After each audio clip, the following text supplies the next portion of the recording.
So I've talked a lot recently about how Nvidia is in trouble and how progressively there's less and less of a need for dedicated high-end hardware to run the most popular games. And I've also been talking a lot about how I expect APUs to reach a level of performance where they're all that the vast majority of gamers will need to run the most played titles. In my video from just a few days ago, I talked about how Nvidia is shifting its focus away from gaming and into the data center. And just a couple of days after I posted that video, Nvidia announced that they are teaming up with SoftBank in Japan and LG U+ in South Korea to strengthen their game streaming service, which, by the way, is still in beta. And this is the problem with Nvidia that I highlighted in that video. They don't seem to fully commit to disruptive technologies and to allocate the necessary resources for them to flourish. We saw that with the Shield, which was one example I gave in that video, and now with this half-assed effort with their streaming service. Jensen hinted that the acquisition of Mellanox was indeed a step towards strengthening their streaming service for gaming, which would be true if Nvidia had the server infrastructure already. Switches and cables are not going to do much if the infrastructure isn't there. And today, the final nail in the Nvidia coffin was hammered down by Google.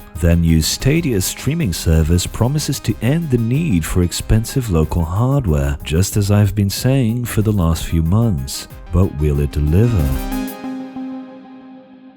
So there are several interesting things about Stadia and a lot of questions that haven't been answered. On the surface, this basically represents the end of the mid-range PC enthusiast market. If, and we'll get to this if in a second, Stadia works as advertised, then there is no more mid-range PC hardware. It's over. There will be either very high-end, very expensive components like the 2080 Ti and the i9-9900K, or really cheap PCs whose sole function is to connect to the internet to stream games. However, I have serious doubts that Stadia will handle first-person shooters or any game with fast movement without significant image compression. But before we get ahead of ourselves, let's look at the hardware that Google will be using. Starting with the GPU, Google announced it will be using a custom GPU made by AMD. This is very similar in specs to a Vega 56, but with 16GB of HBM2 instead of 8GB. Interestingly enough, this week Crytek showed off a Reflections ray tracing demo running on a Vega 56. I don't think that this was a coincidence. You can see in the partners slide that Crytek is indeed one of the service's partners. In fact, I think this points to the information I got a few months ago when I posted a video about Navi. In that video, I said that the cut-down version of Navi would have equivalent performance as a Vega 56. In time, AMD can supply Google with this cut-down Navi card to replace the Vega 56 custom variant. Navi will consume a lot less power, so as the service scales, lowering the power bill will be in Google's interest. By using the Vega 56 as a baseline, Google can set the bar for developers right now, but deploy Navi GPUs once those are available in mass. Seeing as Stadia is platform agnostic, giving the industry a baseline performance target in this manner is obviously very important, as it sets the goalposts for developers as far as graphical performance goes. I suspect that a future transition to Navi is also the reason why Google is going with AMD instead of using, for instance, a GTX 1660 Ti. AMD will sell Navi to Google for probably half of what a 1660 Ti would cost them, so deploying an equivalent GPU now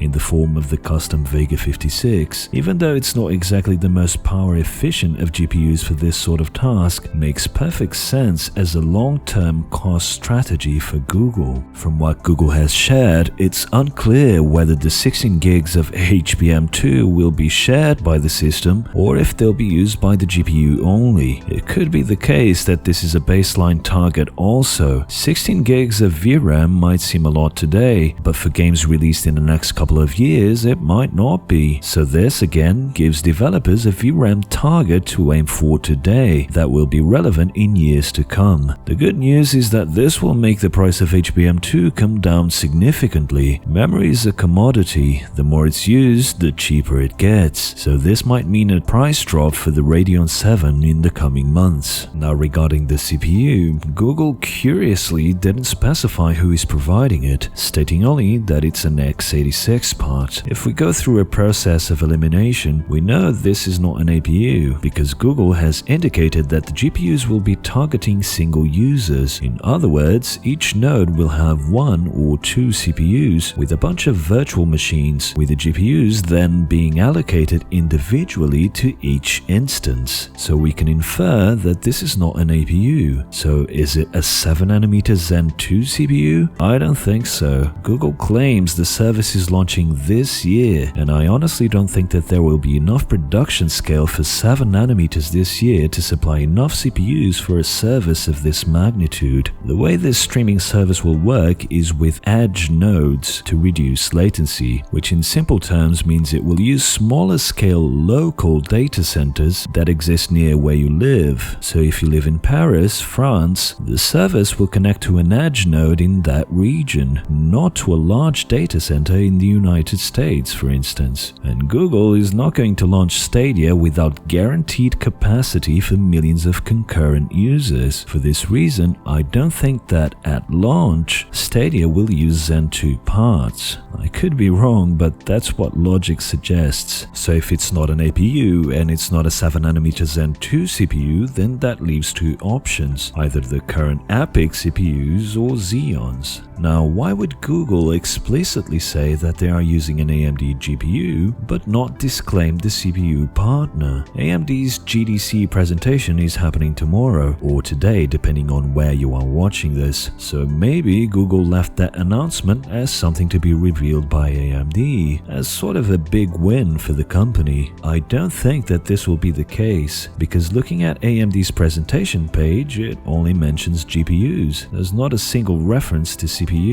But this slide with the services partners doesn't specify Intel as a partner, only AMD.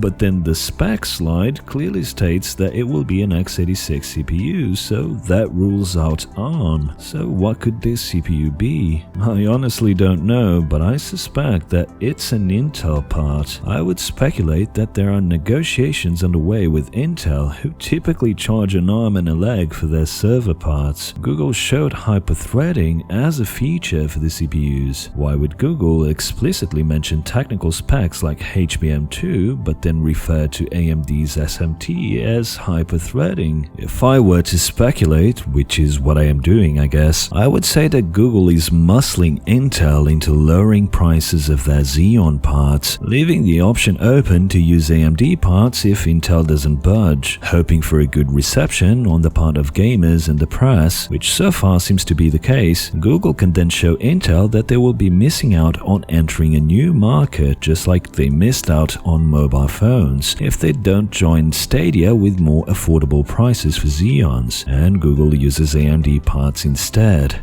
This is pure speculation, but it seems like a likely reason for not explicitly saying who the x86 partner is. The other specs don't really mean much, honestly. You can add the EPYC CPU's cache and divide by instances to try and get to the 9.5 MB of L2 and L3 cache that Google announced, but this is a custom solution, so you're not really going to get too far without stretching. More tellingly that this is indeed an Intel part are two pieces of somewhat more solid information. This morning, before the official announcement, an analyst at Morgan Stanley changed his guidance of the AMD stock based on a partial win for AMD in Google's game streaming service. Not a full win, mind you, but quoting, a partial win. And then Lisa Su herself tweeted the following: "Super fun being at GDC 2019 this morning. Congratulations to Google, Sundar and Phil Harrison for the launch of Google Stadia today. AMD is proud and honored to be your GPU partner. Again, to me, this suggests that Google is muscling their way to getting a cheaper price on Xeon parts, and that AMD are not the providers of the CPU. The only other option would be for Google to be designing their own x86 chips, for which they would need a license from Intel. Google is designing their own chips, but they are ARM-based, not x86. The CPU being an internal x86 solution is an incredibly remote one, but not outside the realm of possibility, I guess. The final relevant spec is that games will be stored in SSDs. This is important as it will provide a better experience than current consoles. It will be faster to load a game on Stadia through your browser than loading the same game locally on an Xbox or PlayStation. That's kind of crazy when you think about it. So regardless of who is providing the CPU, there's no doubt that these are very capable specs. But are they capable of delivering a solid 4K 60 experience in more demanding titles? Yes, when you consider that GPUs can be stacked together, if Google are to be believed. In other words, GPUs will run in something analogous to Crossfire or Nvidia's SLI. I suspect that this scaling will be limited to a few games only, and it feels more like a feature that will be useful in future games developed specifically for the platform rather than existing ones. There's some confusion regarding who Stadia really is for and how it will affect PC gaming and even console gaming, so here's my take on it. You know how there are hi-fi enthusiasts that have audiophile grade speakers and audiophile headphones and powerful expensive receivers, and film enthusiasts who only watch movies in 4K OLED TVs with Blu-rays, actual physical media, so that they can get the absolute best picture and sound quality.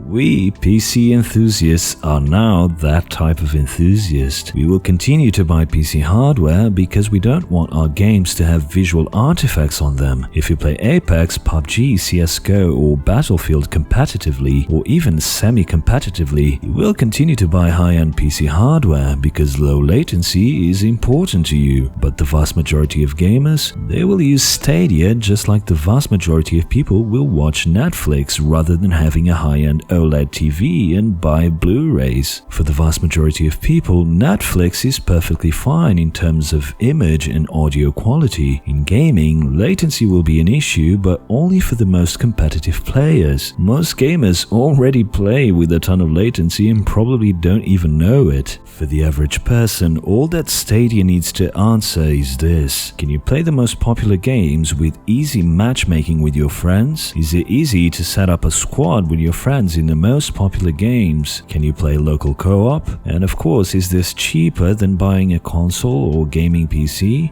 Image quality and latency won't be on most gamers' minds. These are the questions that they will be asking instead. When we hear of a gaming streaming service, latency is the first thing that comes to our mind, enthusiasts, but not to the average gamer. So if you ask me, if Stadia works as advertised, it's the most disruptive technology in gaming in the last 2 decades, provided you have at least a 50 megabits per second connection, and that's for 1080p gaming. I'll repeat this: Stadia is not for the enthusiasts who wants pristine image quality and low latency. Stadia is a disruptive technology for the mass consumer, and that will have repercussions for us whether you use it or not. Going back to the hi-fi enthusiast analogy, audiophile grade products are very expensive. If the materials used offer higher quality and the market is small, then prices will always be high. That's what you can expect from enthusiast PC hardware going forward. High-end GPUs will continue to go up in price, but I can't see a scenario where the more budget-conscious enthusiast can have the best of both worlds. You can already buy an affordable PC to play competitive multiplayer games with low latency, and then in the future also subscribe to Stadia to play AAA titles at 4K that might not run smoothly on your local hardware, provided you don't mind getting a compressed image and provided you have a fast internet connection. You can also take those gaming experiences with you and play on your phone. So is this the future of gaming on the cloud?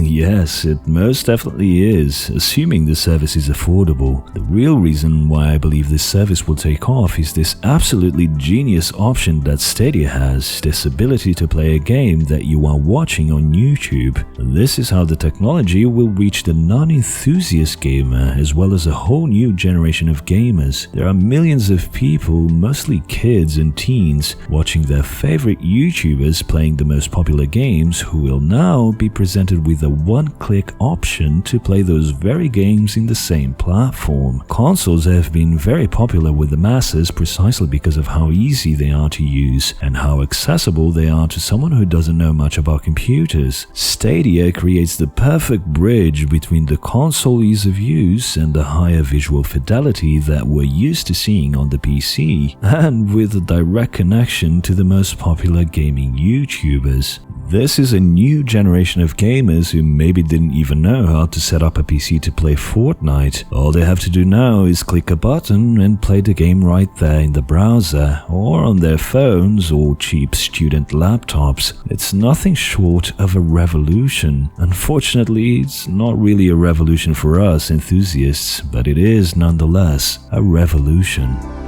As a parting note for this short video, I don't know if you noticed this, but in the Stadia presentation, if you look closely at the end of the tunnel, if we zoom in, can you see that?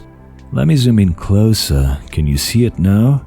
Yes, it's Jensen Huang crying. As we get more information, I will be updating the comments section below, so have a look at it for the latest news. You can also follow me on Twitter for insider info and the best memes. If you like my analysis and would like to support my channel, consider joining my awesome patrons and get exclusive access to the Cortex Discord server. Thank you for watching, and until the next one.